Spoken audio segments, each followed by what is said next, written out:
We have seen the wisdom of Ganesha in the great cosmic race, where speed was defeated by insight and intelligence. But now we journey into a story far deeper, far quieter, and far more powerful. A story where there is no chariot, no battlefield, no victory cry, only silence, discipline, endurance, and an unbroken flow of words. This is the story of how the greatest epic ever conceived by the human mind was written, not by an ordinary scribe, not with an ordinary pen, but through a divine pact, an unrelenting vow, and a sacrifice made in the name of knowledge itself. This is the story of how Ganesha became the eternal scribe of the Mahabharata. Long ago, in an age when sages could see beyond time, there lived a seer whose inner vision was as vast as the cosmos itself. His name was Vyasa. Vyasa was not merely a storyteller, he was a witness to the rise and fall of kings, to the clash of righteousness and ambition, to love, betrayal, duty, sacrifice, and destiny. Within his consciousness, scenes unfolded like living realities. He saw brothers turn against brothers, teachers lift weapons against their own students, mothers torn between loyalty and truth, warriors frozen between honor and survival. What Vyasa was receiving was not imagination, it was revelation.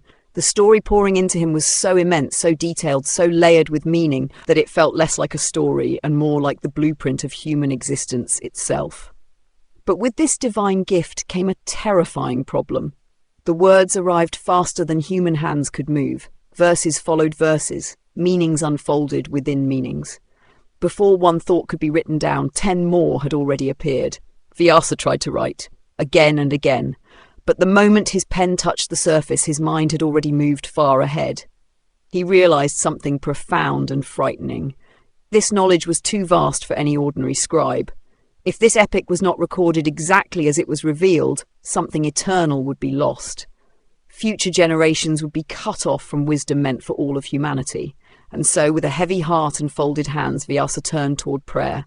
He approached Brahma, the source of creation itself. Lord, Vyasa said, I have been shown a truth too vast for mortal limits. I can speak it, but I cannot write it fast enough. I need a scribe whose intelligence is limitless, whose focus never breaks, and whose hands can keep pace with divine thought. Brahma listened silently. Then he smiled. The one you seek, he replied, is already the guardian of wisdom. Go to Ganesha. But remember this, he will not accept this task without conditions. Vyasa understood. Ganesha never acted without purpose. Every test he imposed carried a lesson. With humility and resolve, Vyasa approached Ganesha and laid his request before him. He spoke not only of the epic, but of humanity, of generations yet unborn, of wisdom that could guide kings, heal conflicts, and awaken conscience. Ganesha listened deeply. His eyes reflected calm, discipline, and immense clarity. Then he spoke. I will write this epic for you, he said. But once I begin, I will not stop, not for food, not for rest, not for a single breath of pause. You must speak continuously without hesitation. This was no small condition. To speak without stopping meant absolute mastery over thought and language. Yet Vyasa did not retreat. I accept, he said, but I too have one condition. You must understand every word fully before writing it down. This was not defiance, it was wisdom, for Vyasa knew that the Mahabharata was not merely a sequence of words, it was meaning layered upon meaning. Ganesha smiled. So be it, he said, and with that history began its greatest writing marathon. Vyasa began to speak. The words flowed like a sacred river.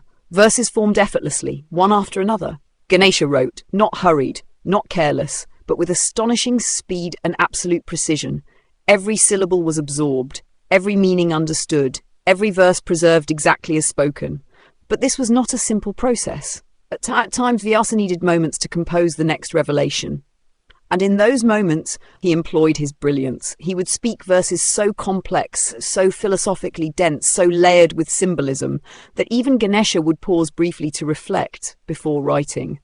Those brief moments of contemplation gave Vyasa the time he needed.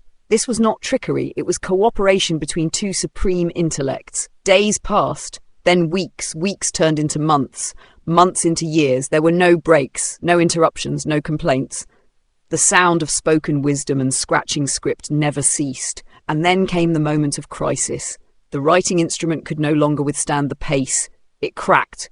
It broke. For the first time, silence threatened the flow of the epic. But Ganesha did not hesitate. Without a second thought, without weighing pain or consequence, he broke off his own tusk, and using it as a pen, he continued writing. This was not an act of desperation.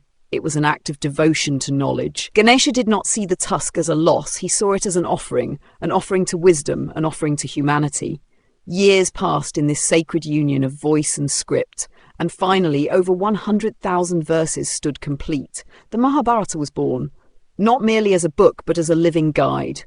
Within it lay lessons on leadership, on morality, on duty and desire, on ego and humility, on action and consequence. It spoke to kings and servants alike, to warriors and scholars, to seekers in every age. And this is why, even today, students pray to Ganesha before exams, not because he grants easy success, but because he embodies discipline, focus, endurance, and the willingness to sacrifice comfort for truth. Ganesha teaches us that true knowledge demands commitment, that wisdom is not gained through shortcuts, and that greatness often requires giving up something of oneself. Yet the story does not end here, for another mystery remains. Why does such a mighty being choose to ride a tiny mouse? Behind that question lies another transformation, another lesson, another reminder that true power is humility. That story awaits us next.